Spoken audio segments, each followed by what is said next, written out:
Hey everybody, this is Alex Merced from alexmerced.com, and this is part of a three-part video on financial derivatives. Oftentimes I hear people that talk about, well, Wall Street has all this extra money right now and all it's doing is sitting around in financial derivatives. They're just gambling with your money. I am tired of this talking point, and basically the point of this video series is to address that talking point. So in this first video, I'm just going to talk a little bit about the financial crisis in derivatives. And then the second two videos, I'm going to talk about the actual derivatives and the role they have in the financial industry. And generally those derivatives fall into two categories. Ones that help manage risk, which the first video will be about, and ones that help build up credit so that way people can borrow money. Okay, so that'll be the second video. And those securities are what people talk about when they talk about derivatives, which is a lot of different products. It's like saying food as a category. There's different types of food, and all of them they work differently, they function differently, they have different purposes. Derivatives is a very broad category to be just sort of pointing a finger at and wagging your finger. But yes, now what happens with a lot of these derivatives, what really happened in 2008 is, yes, there's two questions you need to ask. One, what caused the financial crisis versus what made it worse? Derivatives didn't cause the financial crisis. The financial crisis happened because it was a housing price adjustment, which happened for several different reasons. Now, the fact that there was all these derivatives that were pyramided on top of each other made it deeper, made the credit crunch much worse in the short run. Okay, but is it because derivatives intrinsically do that? No. Basically, like especially during the crisis, a lot of it was based on those risk-based ones. So they were essentially like insurance contracts. What happened is that people were buying insurance on risks they thought weren't that likely. So that's why there was so much insurance. Okay, if I told you I had a clunker, but I promise you this clunker will never crash, nothing will ever go wrong with this clunker, and you believe me for whatever reason, and there's a lot of reasons for it, you'd be willing to sell me insurance on that because you think it's a safe bet. Again, insurance companies insure your risk, hoping that risk never happens, and that's kind of how an insurance model works. That's what a lot of these risk-based derivatives are. Now, why did people underestimate the risk in the housing market and build these financial structures so heavily on top of it, especially on sort of some of the most suspect of loans?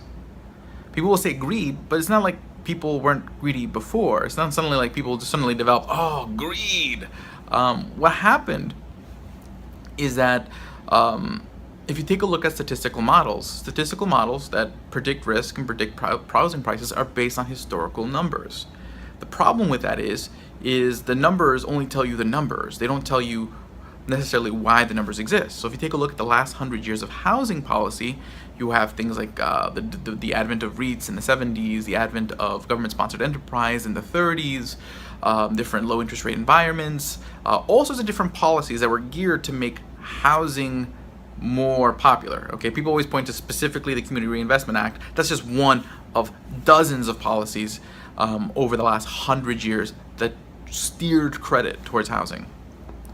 And the problem with that is that over the last 100 years, you had this sort of overly optimistic trend in housing prices because you had all these policies steering credit towards it.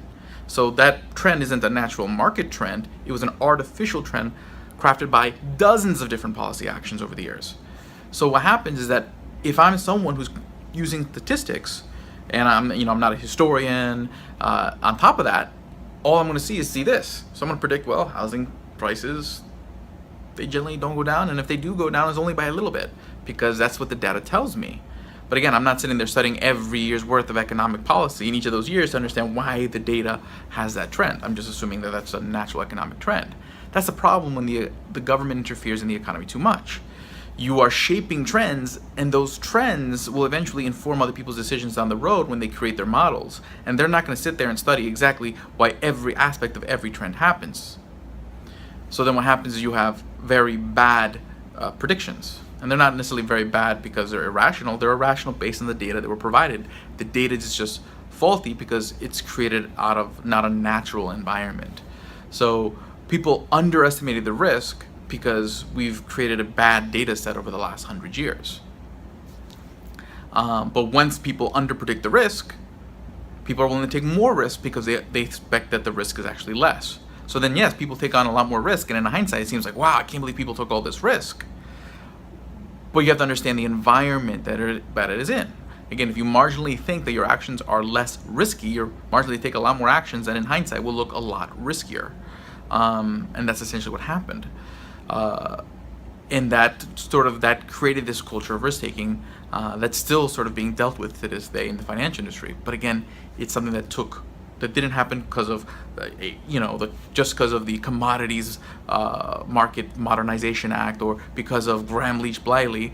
Those played roles at the time, but that culture got created over dozens of years, 100 years of policy that just sort of made risk-taking make sense.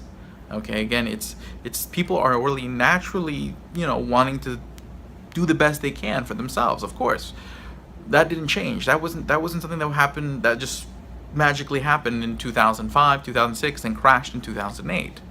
It's the product of a lot of different little policy changes and minor marginal cultural changes that results in what we have now. So to me, that's the underlying cause of 2008. Now, why did the bubble in housing prices happen? You can take a look at interest rates and monetary policy. Why did it concentrate in housing, the bubble? You can take a look at housing policy and take a look at specifically. Then you can take a look at things like the Community Rent Investment Act, as far as like why did it concentrate in housing, and why did subprime products exist? But again, they're playing different roles at different parts in the story. But the overarching story is the underestimation of risk, which took a century to get to. So my name is Alex Merced, and in the next two videos, I'll talk about the specific products and their role in the financial industry, so that we have a better idea of why money in derivatives is not gambling and is good for the economy. I'll see you then.